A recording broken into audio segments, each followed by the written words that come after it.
প্রত্যেকটা মানুষের 11 কোটি মানুষের লড়াই। এই লড়াইকে আমাদের জয়লাভ করতে হবে। তাহলে আগামী দিন আমরা যেমন ভালো থাকবো, আমাদের পরিবারের যারা আছে তারাও নিশ্চিন্তে আপনি রাতে যে ঘুমাতে পারবেন। দিদি কি বলছে এখন, যে রাজ্যের মুখ্যমন্ত্রী মহিলা মুখ্যমন্ত্রী, তিনি এখন দিদিদেরকে নিরাপত্তা কোথায় দেবেন আপনি ভাবুন। দিদি কি বলছে, রাত 8টার পর মহিলাদেরকে বাড়ির বাইরে বেরোনো যাবে না। বাহ, কি নিদান দিচ্ছে। দিদি বলছে রাত 8টার পর মহিলাদেরকে রাস্তায় বেরোনো যাবে না, তার গ্যারান্টি আমি নিতে পারবো না।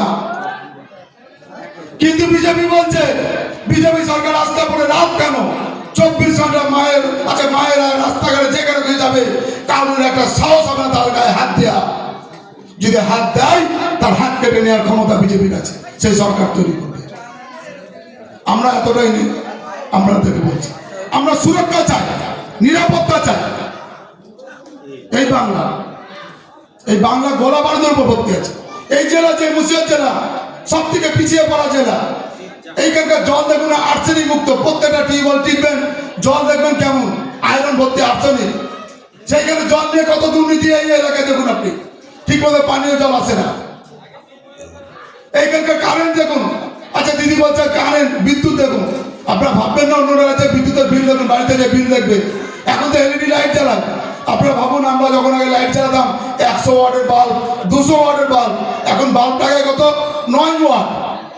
যদি 100 ওয়াটের বাল্ব যদি লাগাতাম তাহলে আমার 10টা লাইট লাগানো যেত। কিন্তু 9 ওয়াট বাল্বে লাগিয়ে যা বিল হয়, তখন 100 ওয়াট 200 ওয়াট বাল্ব লাগিয়ে এত বিল হতো না। সব থেকে বেশি কারেন্টের বিল এই রাজ্যে দিতে হচ্ছে আমাদেরকে। আপনারা দেখবেন না, বলবেন না, এই নিয়ে প্রতিবাদ করবেন না। তৃণমূল নেতারা আসতে পারে বলবেন না যে যে তৃণমূল আছে বাংলাদেশ চাই, সেই তৃণমূল নেতাদেরকে এই এলাকা থেকে বিতাড়িত করতে হবে আপনাদেরকে। যদি কোনো তৃণমূল নেতারা ঝান্ডা নিয়ে ঘুরে তাদেরকে বলতে হবে যে তোরা বাংলাদেশি। কেন? তাদের ভাষাই বাংলাদেশি। একমাত্র তৃণমূল রাজনৈতিক দল, যে রাজনৈতিক দল স্লোগানে কি বলে, জয় বাংলা, জয় বাংলা। কারা বলে? তৃণমূল। আর এই জয় বাংলা কারা বলে? বাংলাদেশের মানুষ বলে।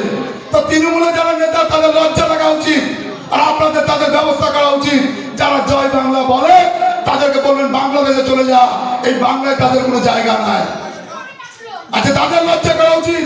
আচ্ছা তাদের পরিবার তারা ভাবছে এই এলাকায় থাকতে তারা বেঁচে যাবে। আচ্ছা সেই সব তৃণমূল সিপিএম কংগ্রেসের নেতাদেরকে বলতে চাই, এখনো সময় আছে। যে যাই করুন, রাজনৈতিক দল করুন, করতে পারেন।